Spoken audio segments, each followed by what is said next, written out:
Hello, hello, Facebook world, and welcome back to another live event. We are so pleased that you keep coming here to get your information. And if you're here now, send us a like or a heart and let us know that you're here. Just click those likes and those hearts on your Facebook right now. Let us know that you're here and ready to hear about the next step opportunities and all the different opportunities our high school students have to look forward to this year and in the coming years. Let me see here. We're here today to answer your live questions about the Next Step program. So if you would interact with us, ask a question, we'll answer it for you. We're going to start with some of the most frequently asked questions, and I'll introduce our panel here in just a second. But if you've got a question about one of these possibilities for your kiddo, definitely type it in the chat box and let us know, and we'll answer your question live here today. We've got Nicole Ellison here. Nicole is in charge of career readiness, and I'm going to mess it up. Nicole, what is your job title? I'm so sorry. Hi, Facebook world. I'm the Director of College and Career Readiness here at Epic Charter Schools. Okay, I was close, just missed the college part. We've got Emily Faith, who is here. She is an EPIC student in her senior year and has taken part in some of these next step opportunities. And we've got Emma Wilson here, who is an EPIC graduate, who has also taken part in the next step opportunities. And she's here joining us from her dorm room at ORU today.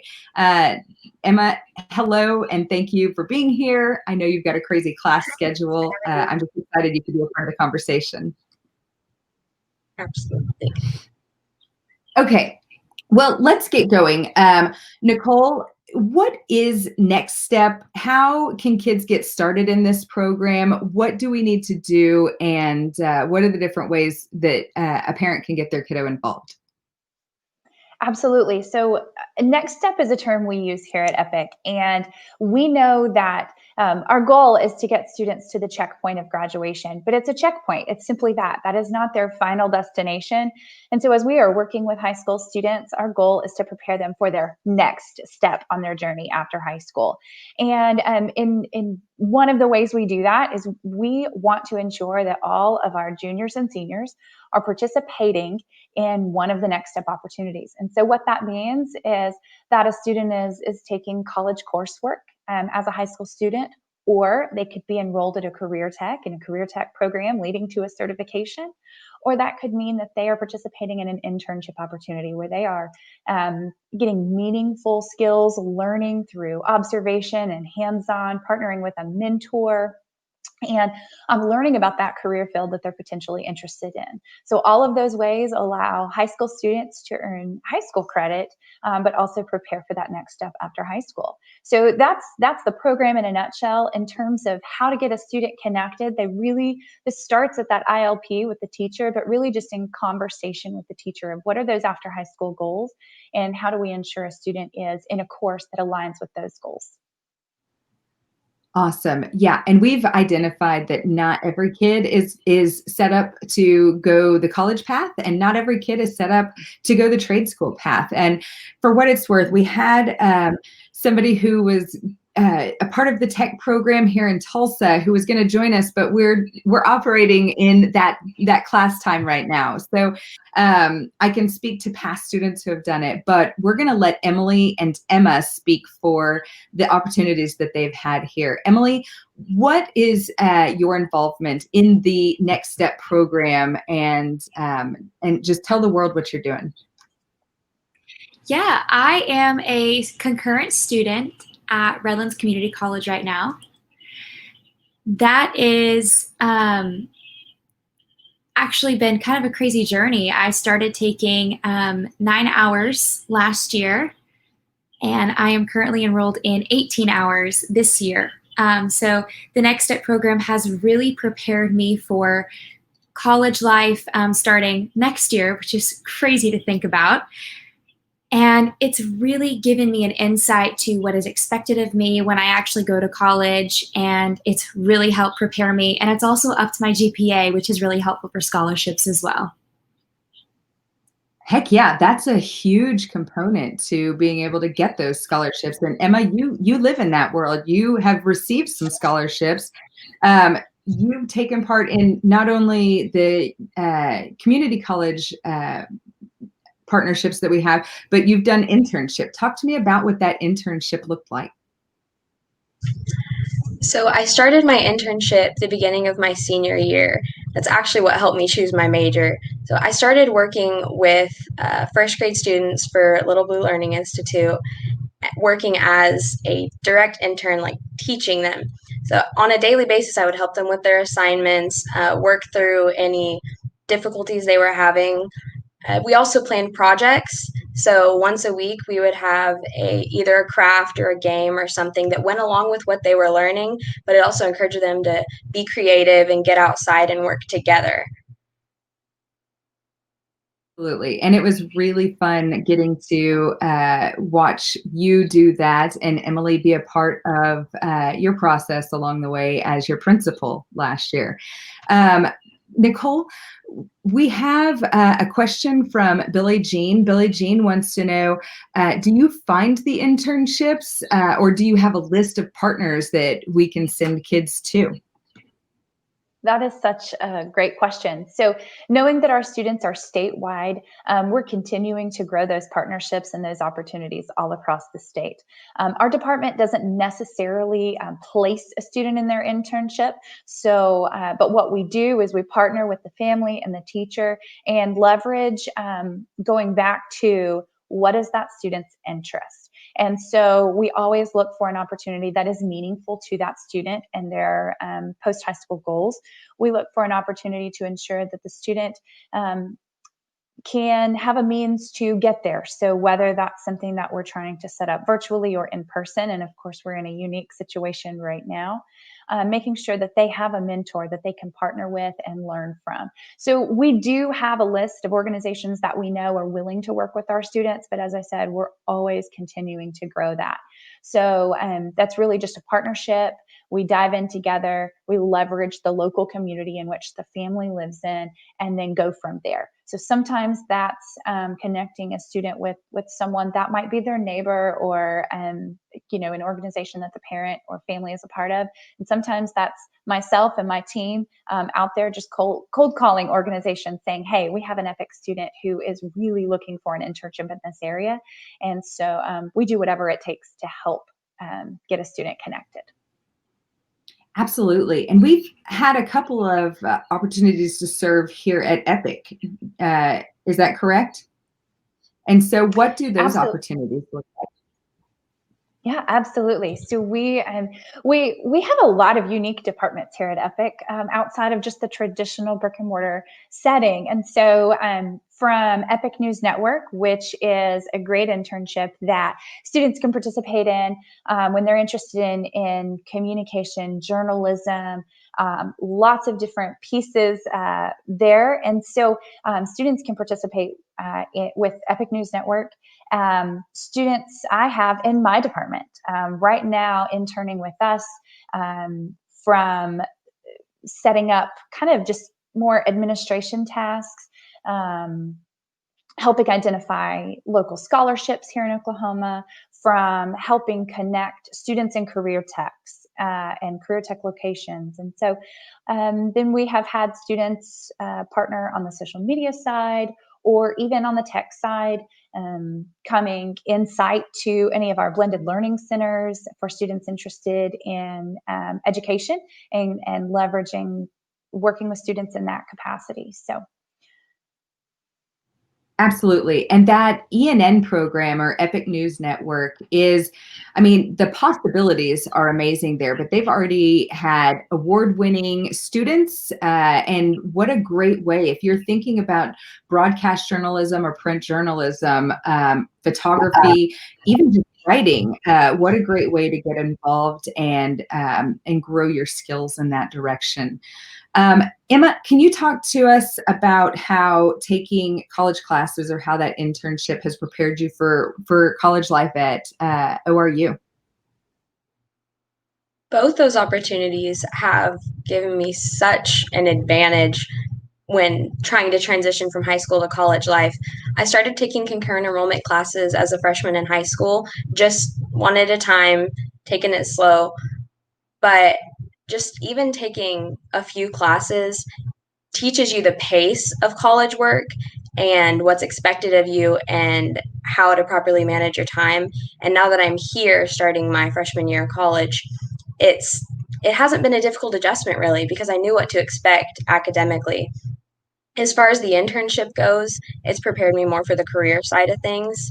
I know my department a little better. I know some of the things that I'm go- I'm going to be learning through these 4 years as I'm getting my bachelor's in elementary education.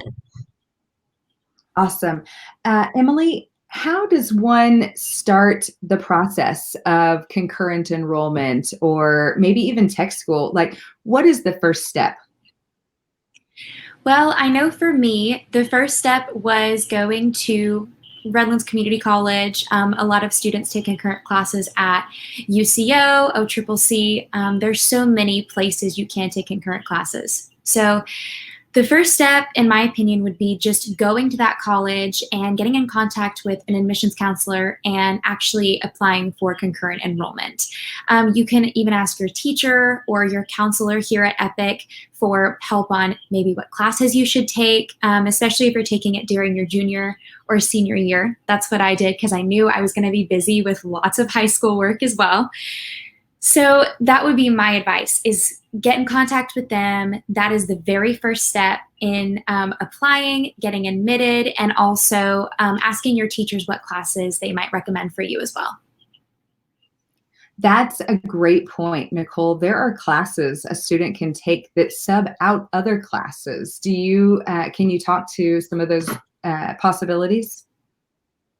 Absolutely. And we have a website that teachers have access to and families have access to that actually outlines a lot of this. But she's exactly right. The first step is applying directly to that local college, getting admitted, and then you have to decide, well, which courses am I going to take? And every college course that a student takes concurrently, they are also then awarded high school credit. And depending on what that course is, there's an equivalency chart that we have. So for example, when a student takes Comp 1 at the concurrent level, then that crosswalk over eliminates the need to take their senior English, right? So the two, because the Comp 1 covers the standards of their senior year English. So each course, even if a student is taking speech or principles of psychology, they would then earn, a semester value of a high school elective. So it's a great opportunity at the same time of earning high school credit and then getting that jump start on that college credit, that they get to walk into college already having earned these college credits. Yeah, I'm a bargain shopper in as many areas as I can be, and so I don't know why I would do double the work and pay for it as well. So I think as far I'm as going to add a piece to that. On the financial side, it's such a cost savings, but there's this huge win because there in the state of Oklahoma, there are for seniors tuition waivers that cover a certain portion of the credit hours. But every college also has fees. And so these fees can sometimes feel a little daunting. And the great thing is your learning fund can actually cover a portion of those fees, as well as book purchases. If there's a book that needs purchased, the learning fund can help go towards that as well. And what a great way to alleviate some of the cost that is associated with taking these classes. It kind of just reduces the friction for a student all the way around. Now, I had a couple of students who had done career tech. I've got a young gal who went through beauty college, and I've got another guy who went through the aircraft mechanic and is working in that. I've actually got another guy who was working in car mechanic, and his job now, he's been graduated for 3 years, but his job now is working on those cars that are like the Too Fast, Too Furious cars. It's pretty awesome. But Nicole, can you speak to us about the difference between college and career tech?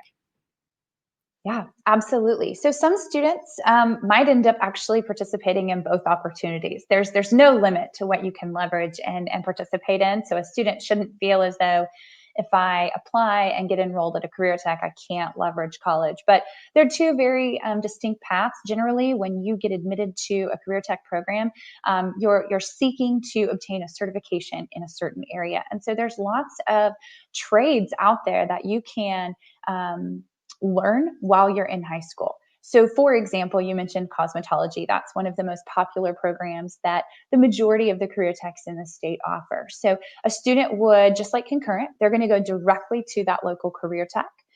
They apply at that career tech. That's very competitive and limited spots. And so the sooner the better for students to get on campus, learn what's offered, and learn when the best time is to apply. And so for a high school student in Oklahoma, as long as they are attending their local career tech that's in their local district, then there's no cost to attend this full-time program. Some of your classes are then at the career tech, and some of your classes are right here at Epic. And then you go through this program. Most programs are 2 years. And so part of your school day is spent on site at the career tech. And then in the end, depending on your program, then you would graduate with a certification from that career tech, and then you would be career ready to go out into that field that you got to learn those skills during high school.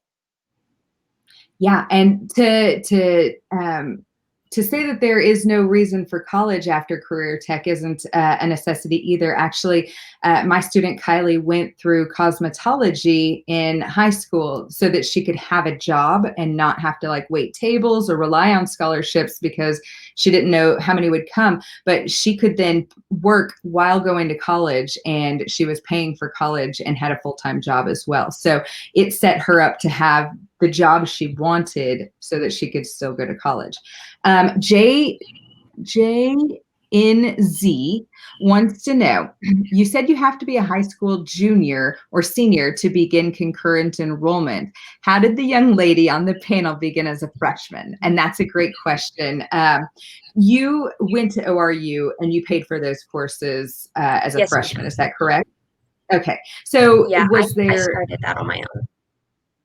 Okay. Was there an application process, or how did that go for you guys? There is, at least, I don't know if the other colleges are the same, but through ORU, they have a specific program for high school students called Advantage.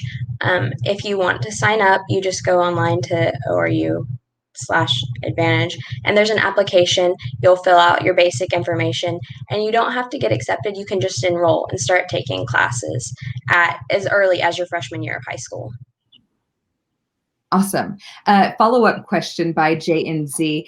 If Next Step is the program via Epic to help, then wouldn't someone there be the contact person to guide us and do the hand-holding? And so that's a great question as well. Nicole is our contact person, but we've trained teachers in this. And so your teacher is the hand-holder in this process and will walk you through those steps. That teacher is guided by Miss Nicole. Nicole, any follow-up to that? Yeah, absolutely. Because Epic has grown, and this is such a valuable piece of the high school student, we also have grown my team a little bit. So on the career tech side, I do have someone, her name is Ashley Constable, and your teacher or myself, you can reach out to us and we can get you in contact with Ashley. And she does a little bit of that hand holding. Again, the application goes directly to the career tech. Or on the concurrent side, we also have Shannon Starr, and she's our concurrent enrollment specialist. And so they will also help hold the hands of both the family, the student, as well as the teacher, especially if we have a new teacher who's still learning the ropes. We have supports out there from myself and my team members. Applications always are directly with the college or career tech, but we will walk you through all of those steps. I'm going to give a plug for just a few things that my department has coming out this year as well. So we have a Next Step website that teachers have access to. They can share that with their families. It's got so much information to help you know what is the next step for getting in these courses. We have a newsletter that families should expect the 1st of September, and we're going to send that out monthly. That's going to be packed full of information, from scholarships to internship information, ACT dates, FAFSA, Oklahoma Promise, you name it, it should be in there. And if it's not, you tell me and we will add it. And then also every Friday, starting the first week of school, my department is hosting called Find Your Future Friday. This is going to be an hour Zoom every Friday that families, teachers can jump in, and every week we'll have different topics that are all related to college and career readiness, from concurrent to scholarships to military. We are hosting all of the different topics to give you specific information. Awesome. Now, Emily, I've got a question for you. A question that several of the families that I've had contact with want to know. Why the need to do college in high school? If they've got a plan to do college anyway, why start in high school? A little earlier, we did talk about how it's dual enrollment. So the great thing about doing concurrent classes is that your hours are going to count for both high school right now, as well as whenever you go to college in the future. So with the program, the Next Step program that I've been involved with here at Epic, I have a really unique opportunity with how many hours I have in concurrent classes to graduate and go to college as a sophomore in high school, because by the time I graduate, I should have a little over 30 hours of concurrent classes under my belt. That counts for both high school hours and college hours. So that is a big, big plus. A little earlier, I also talked about how it can bump up your GPA, and that helps with lots of scholarships, because sometimes the higher your GPA, the colleges will actually give you more scholarships for that, as well as higher level classes. So those are two really big pluses that I loved taking advantage of, and I would definitely recommend it to any Epic student. Awesome. Nicole, we've got a question here from Emma. Emma wants to know, will we be getting more information about TEL? And I think this is a great opportunity to tell them about TEL and the partnership we've got there and how that works. Yeah, absolutely. So TEL is a partner that we have here at Epic, and it's also concurrent enrollment. It is coursework taken through TEL, and then our credit awarding institution this year is Oklahoma Christian. So when a student takes courses through TEL, they are essentially earning college credit that then they'll have a transcript that will be able to they'll be able to take on, whether they were to transfer to Oklahoma Christian or another college.